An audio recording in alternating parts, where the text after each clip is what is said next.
Class 10th NIS students. तो दोस्तों कैसे हैं आप लोग। दोस्तों आज की क्लास होने वाली है बहुत ज़्यादा इंटरेस्टिंग, क्योंकि आज हम करने जा रहे हैं हिंदी 201 इम्पोर्टेंट क्वेश्चन जो भी पेपर में बन सकते हैं उस तरह के क्वेश्चन लेकर आए हैं। और दूसरी बात ये भी है कि आज हम करने वाले हैं इस लेक्चर को बहुत बड़ा, क्योंकि इसके अंदर होने वाले हैं बहुत सारे क्वेश्चन जो भी पेपर में देखे गए हैं उनसे रिलेटेड, ठीक है। और जो भी हिंदी के लिए बोल रहे हैं तो प्लीज़ अपने दोस्तों को शेयर कीजिए। जितने ज़्यादा व्यूज़ आएंगे उतने ज़्यादा हिंदी के लेक्चर आपको देखने को मिल जाएंगे। अभी फ़िलहाल सबसे ज़्यादा व्यूज़ देखने को मिलते हैं सोशल साइंस में, तो इसीलिए सोशल साइंस की रोज़ एक वीडियो आती है। हिंदी की इसलिए नहीं आती है क्योंकि हिंदी में हम देख रहे हैं कि बहुत कम लोगों की SYC आई है, और या फिर आई भी है तो वो लोग हमारे चैनल से कनेक्टेड नहीं हैं। अगर आपके कोई दोस्त, आपके कलीग्स, आपके कज़न कोई भी ऐसा है जिसकी हिंदी में SYC आई है तो वो जाकर अपने दोस्तों को बताएं, अपने कलीग को बताएं, अपने कज़न को बताएं कि यहाँ पे इम्पोर्टेंट क्वेश्चन की सीरीज़ स्टार्ट हो चुकी है, ठीक है। तो चलिए स्टार्ट करते हैं फर्स्ट क्वेश्चन के साथ। और फर्स्ट क्वेश्चन है हमारे सामने, चंद्रग्रहण से लौटती बेर कविता में कवि ने चने को गुलाबी मुरेठा बांधे बैठा हुआ क्यों कहा है, ठीक है। तो देखिए चंद्रग्रहण से लौटती बेर कविता में कवि ने चने को गुलाबी मुरेठा बांधे हुए इसलिए दिखाया है क्योंकि चने का पौधा अभी बहुत छोटा है और उसके पौधे में गुलाबी रंग के फूल आ गए हैं। कवि ने चने का मानवीकरण करके उसे एक सज्जे, एक दूल्हे के रूप में दर्शाया है जिसे अपनी सिर पर पगड़ी पहनी हुई है, ठीक है। यानी कि कुल मिला के ये है कि चंद्रग्रहण से लौटती बेर में जो चना है उसको गुलाबी मरेठा बांधते हुए इसलिए कहा क्योंकि पहली बात तो जो चना है उसका मानवीकरण अलंकार से यूज़ किया गया है। मानवीकरण अलंकार का मतलब होता है जब हम मानव के साथ किसी चीज़ का कंपेयर करते हैं, किसी भी वस्तु का, किसी भी सजीव चीज़ का जब हम इंसान के साथ कंपेयर करते हैं तब मानवीकरण अलंकार आता है, ठीक है।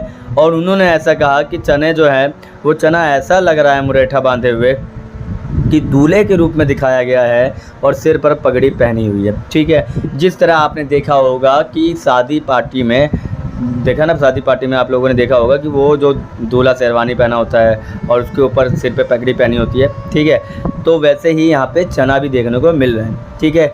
और एक और बार बता दूं कि आप लोगों को मेरी जो आवाज़ है थोड़ी अजीब लग रही होगी, रीज़न इसलिए क्योंकि मुझे अभी भी बुखार है और मेरी अभी तबीयत ख़राब है, ठीक है। उसके बावजूद भी एक लेक्चर डाल रहा हूँ क्योंकि मैंने कहा ना वीडियो रोज़ आनी चाहिए और ये संकल्प मैंने ले लिया है। वैसे संकल्प आप भी लीजिए कि रोज़ एक चैप्टर कम से कम क्लियर करेंगे अपने अक्टूबर एग्ज़ाम से पहले, ठीक है। और जैसी एनर्जी मैं दिखाता हूँ आपको मेरी तबीयत ख़राब होने के बावजूद भी, तो वैसी ही एनर्जी मुझे आप लोगों से भी चाहिए। और उम्मीद है कि आप लोग समझेंगे कि आपका एग्ज़ाम कितना टफ़ और कितना इंटरेस्टिंग होने वाला है और आप उसकी तैयारी में किसी भी तरह की कोई भी नरमी नहीं बरतेंगे, ठीक है। चलिए तो सेकंड क्वेश्चन हमारे सामने, कहानी के अंत में सभी को सुखी राजकुमार पत्थर का भिखारी क्यों दिखाई देता है।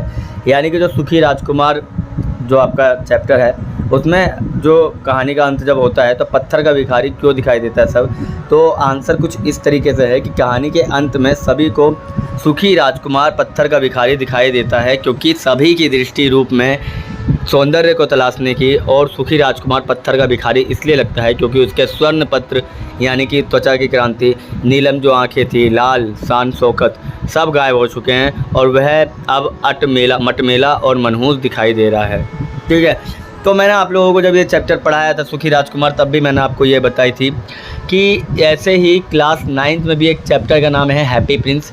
द हैप्पी प्रिंस आप पढ़ के आए होंगे, आप लोगों को मालूम होगा। और उसी जो हैप्पी प्रिंस चैप्टर है उसको इन लोगों ने किस में कर दिया, हिंदी में कर दिया। और हिंदी में भी वही कहानी है, सेम, कुछ भी बदला हुआ नहीं है। तो कहानी के अंत में हम देखते हैं कि सुखी राजकुमार के पास सब कुछ था उससे पहले, जैसे उसका कवच बहुत सुंदर था, नीलम की आंखें थी, ठीक है, और लाल रंग का पूरा शान और शौकत से था, ठीक है। मगर उसने सब कुछ दान दे दिया था और दान देने के बाद वो इतना मनहूस और इतना ख़राब लगने लगा था कि वहाँ का मेयर आके भी बोलता है भैया ये क्या चल रहा है, इसको उठाइए और बाहर फेंकिए कूड़ेदान में, क्या लगा पड़ा है यहाँ पे इतना गंदगी, ठीक है। और इसकी जगह पे नया कोई पुतला ला के लगाओ, ठीक है। तो हमें देखने को मिलता है कि किस तरीके से जब तक इंसान के पास उसका रंग रूप सौंदर्य और उसका जो भी उसके पास है ना, जब तक उसके पास वो सारी चीज़ें होती हैं तब तक ही वो इंसान जो है वो दुनिया के लिए महत्वपूर्ण और अच्छा बना रहता है। वरना क्या होता है, वरना उसकी वैल्यू बिल्कुल वैसी होती है जैसे घर का कुत्ता ना घाट का, जो भी है वो एक कहावत है, वो वाली कहावत जैसे हो जाती है कि ना तो वो घर का रहता है ना वो घाट का रहता है। ठीक है, तो सूखे राजकुमार पत्थर में हमें जो भिखारी है वो मनहूस और मटमेला दिखाई देता है। ठीक है, कोई दिक्कत? चलिए, तो थर्ड क्वेश्चन है हमारे सामने। मैं फिर से कह रहा हूँ, तबीयत ख़राब होने की वजह से आवाज़ थोड़ी अजीब सी आ रही होगी। मुझे पता है कि मैं सांस नहीं ले पा रहा हूँ क्योंकि जो नाक है वो बंद है मेरी, क्योंकि जुकाम हो रहा है। ठीक है, तो मैं गले से ही बोल रहा हूँ, सारी जो आवाज़ निकल रही है ना सिर्फ गले से निकल रही है।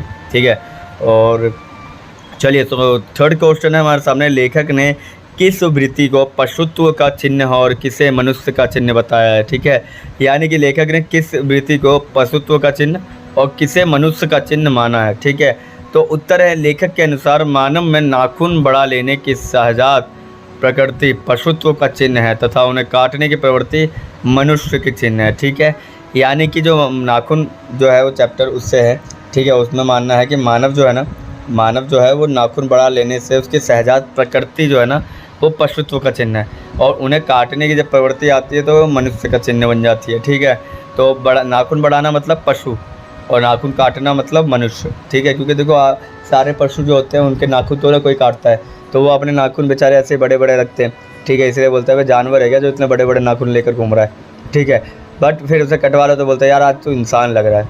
क्यों? क्योंकि आज तूने बाल और नाखून कटवाए हैं। तो ये बाल बढ़ना जो है वो जानवर और बाल कटवाना इस नाखून, है ना? क्लियर? चलिए, तो थर्ड क्वेश्चन ये था आपका। चलिए फोर्थ क्वेश्चन देखते हैं क्या है हमारे सामने।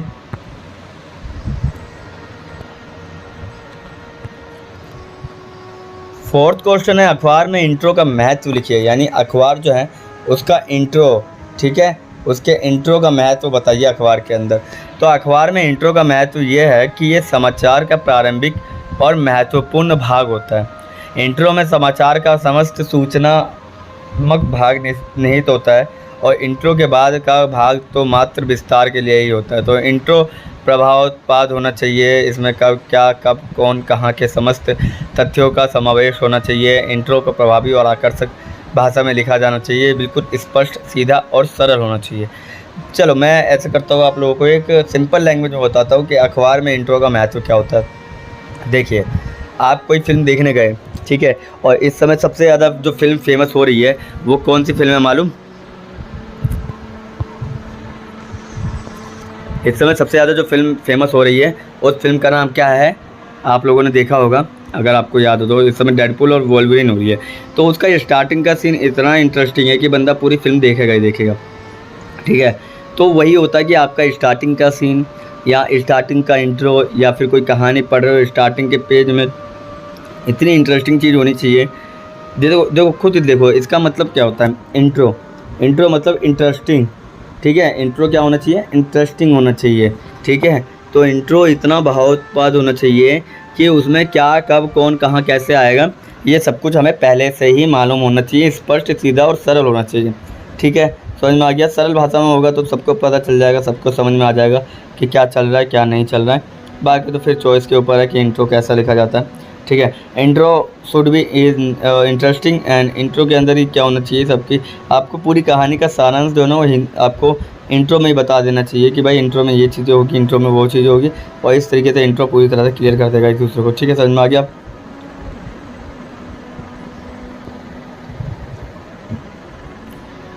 चलिए अगला देखते हैं, अखबारों में समाचार के साथ प्रकाशित होने वाली फ़ोटो का क्या महत्व है। देखिए, अखबारों में समाचार के साथ प्रकाशित होने वाली फ़ोटो का बड़ा महत्व है, क्योंकि फ़ोटो अखबार पढ़ने की जिज्ञासा को बढ़ा देता है, और फ़ोटो घटना वाले स्थान से संबंधित हो तो उसमें हमारी जिज्ञासा भी शांत हो जाती है। फ़ोटो के नीचे लिखा कैप्शन समाचार से अधिक प्रभाव डालती है। यानी कि बोल रहा है कि भैया अखबारों में जो समाचार पत्र आप देखते हैं उसमें फ़ोटो की क्या इंपॉर्टेंस है, लिख लो तो भी काम पड़ जाए। ठीक है, तो इसका जो आंसर है वो ये है कि भाई अगर एक बात बताओ कि उसके अंदर सब कुछ लिखा हुआ होगा और नीचे फ़ोटो दिखा दी जाए तो आपको एक माइंड में एक इमेज बन जाती है, हाँ कहानी कुछ इस तरीके से होगी। ठीक है, और जब कहानी इस तरीके से होगी तो आप पहले ही समझ जाएंगे उस चीज़ के बारे में। ठीक है, तो कहीं ना कहीं बहुत बड़ा रोल जो है वो समाचार पत्र में फ़ोटो ही निभाता है, और फ़ोटो के बिना शायद चीज़ें रहेगी नहीं। और फ़ोटो के नीचे जो भी कैप्शन होता है उस कैप्शन का तो बहुत बड़ा रोल होता है। ठीक है, क्योंकि कैप्शन ना हो तो फिर काम ही क्या चलेगा। ठीक है, तो caption should be in every photo, ठीक है। फ़ोटो के नीचे आपको कैप्शन को इस तरह से समझ लीजिए कि अगर आप लोग इंस्टाग्राम यूज़ करते हो तो उसके नीचे आपको कुछ लिखने के लिए देता है, तो उसको जो लिखने के लिए देता है ना वो चीज़ वो कैप्शन है। क्या है वो? कैप्शन है। क्लियर? समझ में आ गया? चलो तो अब देखते हैं 6 क्वेश्चन, और 6 क्वेश्चन क्या है हमारे सामने। तो 6 क्वेश्चन हमारे सामने, यानी छठा क्वेश्चन है, पृथ्वी को बूढ़ी क्यों कहा गया है? यानी पृथ्वी जो है उसको बूढ़ी क्यों कहा गया है? तो देखो, पृथ्वी को बूढ़ी इसलिए कहा गया है कि इसका निर्माण आज से लगभग लाखों वर्ष पहले हुआ, ठीक है। और उस दिन पृथ्वी सारी संपदाओं से पूर्ण थी, सारा वातावरण स्वच्छ था, लोगों का सहज जीवन था, किंतु आज लोगों की क्रूरता के कारण इसके स्वाभाविक रूप में विकृति आ चुकी है। पेड़ पौधे, नदी, पहाड़ आदि के विनाश के कारण पृथ्वी का सौंदर्य नष्ट हो गया है, इसलिए पृथ्वी को बूढ़ी कहा गया है, ठीक है। और ये सब हम भी जानते हैं कि देखो किस तरीके से आज की डेट में देखिए हर साल हम देखते हैं कि भाई एसी इतना यूज़ किया जा रहा है घरों में, कि उसके कारण कहीं ना कहीं ग्लोबल वार्मिंग निकल रही है, ग्लोबल वार्मिंग बढ़ती जा रही है। क्यों बढ़ रही है वो ग्लोबल वार्मिंग, जिसे हिंदी में क्या बोलते हैं आप कमेंट बॉक्स में बताइएगा, ठीक है, ग्लोबल वार्मिंग को। तो ग्लोबल वार्मिंग बढ़ने का कारण है कि नई नई तरह की जो गैसेस हम यूज़ कर रहे हैं, या फिर एसी से निकलने वाली गैसेस हो गई है, ठीक है, उसका इतनी बड़े तरीके से हम यूज़ कर रहे हैं कि कहीं ना कहीं पृथ्वी के अंदर विकृति देखने को मिल जाती है। अब पेड़ पौधे इतना काटे जा रहे हैं, नदियों को दूषित किया जा रहा है, पहाड़ों को काट के रास्ते बनाए जा रहे हैं। अब इससे कहीं ना कहीं क्रूरता तो देखने की मिलती है लोगों के लिए, ठीक है, लोगों का वातावरण के प्रति, प्रकृति के प्रति, और कहीं ना कहीं यही सब कारण है जो पृथ्वी को बूढ़ा कहना गलत नहीं होगा, ठीक है। क्योंकि एक समय पृथ्वी कितनी जवान थी, जो हर चीज़ हमें देखने को मिल जाती थी, मगर आज की डेट में पृथ्वी इतनी बूढ़ी हो चुकी है कि हमें हर चीज़, ठीक है, शुद्ध चीज़ तो मिल ही नहीं सकती, प्योर चीज़ तो आपको देखने को मिल ही नहीं सकती, ठीक है। तो 7th क्वेश्चन है हमारे सामने, ये था 6th क्वेश्चन, और 7th देखते हैं क्या है। और 7th क्वेश्चन है, इंट्रो किसे कहते हैं? अखबार में इंट्रो का क्या महत्व, ठीक है। ऊपर भी हमने कुछ ऐसे ही क्वेश्चन पढ़ा था, ठीक है। तो इंट्रो का मतलब होता है इंट्रोडक्शन, ठीक है, यानी कि किसी भी चीज़ का इंट्रोडक्शन होता है, आप लोगों को पता ही होगा। जैसे मैंने आपसे बोला भाई अपना इंट्रोडक्शन दे दो, तो आप लोग अपने बारे में बताएंगे, अपने मम्मी पापा के बारे में बताएंगे, क्या पसंद है वो बताएंगे, कहाँ रहते हैं वो बताएंगे, क्या करना चाहते हैं ज़िंदगी में ये बताएंगे, ठीक है। तो ये सब जो बता रहे हो ये सब क्या है? इंट्रोडक्शन है, ठीक है। जो समाचार लंबे या मध्यम आकार के होते हैं उनमें शुरू में थोड़े मोटे अक्षरों में एक पैरा दे दिया जाता है, जिसमें संक्षेप में पूरे समाचार की मुख्य सूचनाएं रहती है, और इसे ही इंट्रो कहते हैं। इंट्रो को पढ़ के पूरे समाचार की कुछ जानकारियां हमको प्राप्त हो जाती है। मैंने ऊपर भी बताया था, intro should be interesting so that you can find what is happening there, या व्हाट इज़ राइटिंग देयर, ठीक है, वहाँ पे क्या लिखा जा रहा है या फिर क्या आप खोज रहे हैं, वो सारी चीज़ें आपको मिल जाएगी अगर इंट्रो बहुत ज़्यादा इंटरेस्टिंग हुआ तो, ठीक है। तो ये था 7th क्वेश्चन। चलिए 8th क्वेश्चन देखते हैं। और 8th क्वेश्चन है हमारे सामने कि सुखी राजकुमार कहानी के अंत में ईश्वर के देवदूत नगर में कौन सी 2 मूल्यवान वस्तुएं ले गए? तो पहला तो है, देवदूत नगर से राजकुमार का जस्ते का दिल और गौरैया की लाश ले गए थे। गौरैया की वही लाश जो कि वो कंधे पे बैठ के नीचे गिर जाती है पैरों पे, और सुखी राजकुमार का दिल जो टूट के गिर जाता है गौरैया के पास, उन दोनों को उठा के वो डस्टबिन में फेंक देते हैं। यानी कि सुखी राजकुमार कहानी के अंत में ईश्वर के दूत, ठीक है, सॉरी ये गलत हो गया। ईश्वर के दूत क्या ले जाते हैं ये बोल रहा है, मैंने वो बता दिया। मेयर क्या लेके जाता है? मेयर तो उसकी बॉडी उठा के, दोनों की बॉडी उठा के क्या करता है? दोनों की बॉडी उठा के डस्टबिन में फेंक देता है। मगर यहाँ पे क्या है कि जो ईश्वर का दूत होता है वो उसके दिल और गौरैया की लाश दोनों को उठा के ले जाता है, ठीक है। तो ये था 8th क्वेश्चन। चलिए 9th क्वेश्चन देखते हैं। 9th क्वेश्चन है, लेखक ने किस वृत्ति को पशुत्व का चिन्ह और मनुष्यता का चिन्ह बताया? जस्ट ऊपर हमने यही बात की थी कि भाई मानव जो है वो नाखून बढ़ा रहा है, ये प्रकृति का है, मतलब वो पशुत्व का है, और उसे काटना जो है वो मनुष्य का है, ठीक है। काटना जो है वो मनुष्य का है, और प्रकृति जो है ना, प्रकृति है वो पशु है, ठीक है। नाखून क्यों बढ़ते हैं? पाठ के आधार पर बताइए कि नाखून कुछ लाख वर्ष पूर्व मनुष्य के लिए आवश्यक अंग क्यों थे? तो आंसर है, मनुष्य जो है नाखून के मनुष्य के लिए लाखों वर्ष पहले इसलिए महत्वपूर्ण थे क्योंकि वह नाखून का प्रयोग अपने दुश्मनों के बचाव के लिए क्या करते थे? नाखून उनके हथियारों का काम करते थे। जैसे फॉर एग्जांपल आज भी तुम देखो लड़ाई, अगर आप लंबे नाखून वालों से लड़ाई करते हो, ठीक है, स्पेशली आपकी अगर कोई लड़की मित्र हैं, तो लड़कियों से अगर तुम लड़ाई करते हो या फिर तुम्हारी बहन है, छोटी है बड़ी है, तो उनके साथ तुम लड़ाई करते हो तो तुमको पता है कि नाखून का कितना यूज़ हो सकता है, ठीक है। तो वो वैसे तो बचाव के लिए करते थे, मगर आज की डेट में हम देखते हैं बहनें जो हैं या फिर तुम्हारी महिला मित्र हैं, वो सब क्या है, वो सब सिर्फ तुमको मारने के लिए उस नाखूनों का यूज़ करते हैं। तो कुल मिला के बचाओ, और आप लोग उसको मारने के लिए भी नाखून का यूज़ बड़ा करते हैं, ठीक है, उसके हथियार की तरह यूज़ करते हैं, ठीक है। एक बार वहाँ पर अगर नुकसान, ठीक है, तो एक बार अगर नाखून मार दिया उसके बाद तो फिर आप सोच ही लो कि वो कब तक आपका वो निशान जाने वाला है, और हो सकता है वो निशान जाए ना, वो तो वैसे का वैसे रहे, ठीक है। अगला क्वेश्चन है, कहानी के अंत में सभी को सुखी राजकुमार पत्थर का भिखारी क्यों दिखाई देता है? शिट, सेम ऊपर क्वेश्चन ऐसे हमने पढ़ा था, वही वाला दोबारा आ गया। चलो फिर से पढ़ लेते हैं। कहानी के अंत में सभी को सुखी राजकुमार पत्थर का भिखारी दिखाई देता है क्योंकि सभी की दृष्टि रूप में सौंदर्य को तलाशने की है, और सुखी राजकुमार पत्थर का भिखारी इसलिए लगता है क्योंकि उसके स्वर्ण पत्र, त्वचा की कांत, नीलम आंखें, लाल शान शौकत सब गायब हो चुके हैं, और वह अब मटमेला और मनहूस दिखाई देता है। अगर इसकी डेफिनेशन चाहिए तो ऊपर जाके आप दोबारा देख लीजिएगा। चलिए, तो 12वां क्वेश्चन है कि 12वां भी वही है, 13वां भी वही है, 14वां भी वही है, और 15वां क्वेश्चन इंपॉर्टेंट है। चलो 15वां देख लेते हैं, ठीक है। एक्चुअली क्या था, लिखते समय मेरे को याद नहीं रहा कि ये क्वेश्चन रिपीट हो रहा है। चलिए कोई बात नहीं। 15th क्वेश्चन है हमारे सामने। 15th क्वेश्चन हमारे सामने, मिर्ज़ा और मीर के चरित्र की विशेषताएं बताइए। यानी मिर्ज़ा और मीर जो है उसके चरित्र की विशेषताएं पहले बताइए। तो हम सब जानते हैं मीर और मिर्ज़ा प्रेमचंद के द्वारा लिखे गए कहानी शतरंज के खिलाड़ी के दो पात्र हैं। एक तो वे वाजिद अली शाह जो थे, वाजिद अली शाह के बारे में आप सब जानते होंगे। ये वही है जो 1857 की क्रांति में हमने देखा था, इन्हें लखनऊ यानी अवध जो है वहाँ से निष्कासित कर दिया गया था, ठीक है। अवध जो है आज के डेट में लखनऊ कहलाता है, वहाँ से निष्कासित कर दिया गया था वाजिद अली शाह को, और उनके जागीरदार, तो यहाँ पे उसी वाजिद अली शाह की बात हो रही है, ठीक है। वाजिद अली शाह के जागीरदार, और उनके पास जीवन की बुनियादी ज़रूरतों के लिए कोई चिंता नहीं थी। वे गहरे दोस्त हैं और शतरंज खेलना बहुत अच्छा लगता है उन्हें। तो कुल मिला के शतरंज जो है ना उनका मुख्य काम हो जाता है, ठीक है। और उनके पास जीवन की बुनियादी ज़रूरतों के लिए कोई चिंता की ज़रूरत नहीं है। चलिए, तो इनकी विशेषताएं तो लगभग सेम है। जैसे फॉर एग्ज़ाम्पल, दोनों ही शतरंज खेलने के शौकीन हैं, दोनों ही वे विलासी हैं और कर्तव्यों की उपेक्षा करते हैं, यानी कि ढंग से विलास करते हैं, ढंग से पैसे का खर्च करते हैं, ढंग से अय्यासी करते हैं, ठीक है। और कर्तव्य दोनों को निभाने से कोई मतलब नहीं है। वे आलसी है, दोनों ही आलसी है। वे विवेकहीन और कायर है, डरपोक और कम समझदार, ठीक है।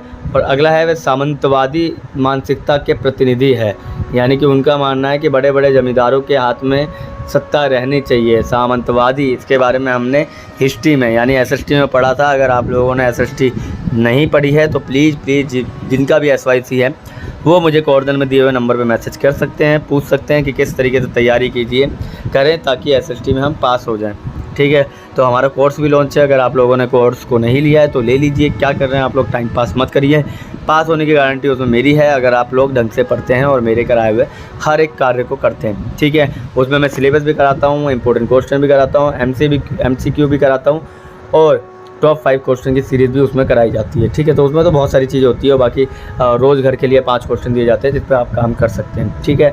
तो बहुत अच्छा है, एक बार आप डेमो क्लास लेकर देखिएगा, अगर आपको पसंद आए तो वो ज़रूर लीजिएगा वो कोर्स, ठीक है। चलिए, तो दूसरा है, वह शहर से दूर शतरंज खेलना चाहते हैं क्योंकि वे कायर हैं, ठीक है। वे कायर हैं, इनको शतरंज खेलना इसीलिए पसंद है शहर से दूर। अगला है, वे भगवान के प्रति अपनी श्रद्धा दिखाने के लिए शतरंज खेलते हैं, ठीक है। तो दोनों ही क्या करना चाहते हैं, शहर से दूर शतरंज खेलना चाहते हैं, क्योंकि शहर के अंदर रहेंगे तो लड़ाई वड़ाई हो जाएगी, और राजा जो है वो भी क्या है, कायर है। चलिए, तो अगला है, वह भगवान के प्रति अपनी श्रद्धा दिखाने के लिए शतरंज खेलते हैं। अब देखिए, ये भी अजीब ही चीज़ है, ठीक है। वह भगवान के प्रति अपनी श्रद्धा दिखाने के लिए एक शतरंज खेलते हैं। और लास्ट है, वह सोचते हैं कि शतरंज उन्हें साहसी और संघर्षपूर्ण बना देगा, यानी कि जो भी लोग शतरंज खेलते थे उस समय उनको लगता था कि हम अगर शतरंज में माहिर है तो हम हर तरह की चाल चल सकते हैं, चाहे वो युद्ध में कैसी भी चाल हो। इसीलिए आपने फिल्में देखी होंगी, फिल्मों में शतरंज खेलना हर राजा की एक शौक होता था, ठीक है। चलिए, तो ये थे आपके टॉप क्वेश्चन जो भी है। लेक्चर बड़ा हो रहा है, मैंने कहा था लेक्चर हमारा तकरीबन 20 मिनट का होगा, और 20 मिनट का लेक्चर हो गया। अब आप मुझे इस लेक्चर पे जितने ज़्यादा लाइक, कमेंट और व्यूज़ आएंगे वो आपकी अगली वीडियो का कारण बनेंगे, ठीक है। तो अगली वीडियो अगर आप लोगों को चाहिए तो ज़्यादा से ज़्यादा इसके व्यूज़ बढ़ाइए और ज़्यादा से ज़्यादा लाइक और कमेंट कीजिए, ठीक है। चलिए, तो मिलते हैं किसी और वीडियो में। अगर आप लोग सोशल साइंस या किसी भी चीज़ का आपको कोर्स चाहिए, ठीक है, 2 महीने का जो भी आपके पास समय है, तो आप हमसे कांटेक्ट ज़रूर करिए, ठीक है। चलिए मिलते हैं किसी और वीडियो में, तब तक के लिए थैंक यू और धन्यवाद।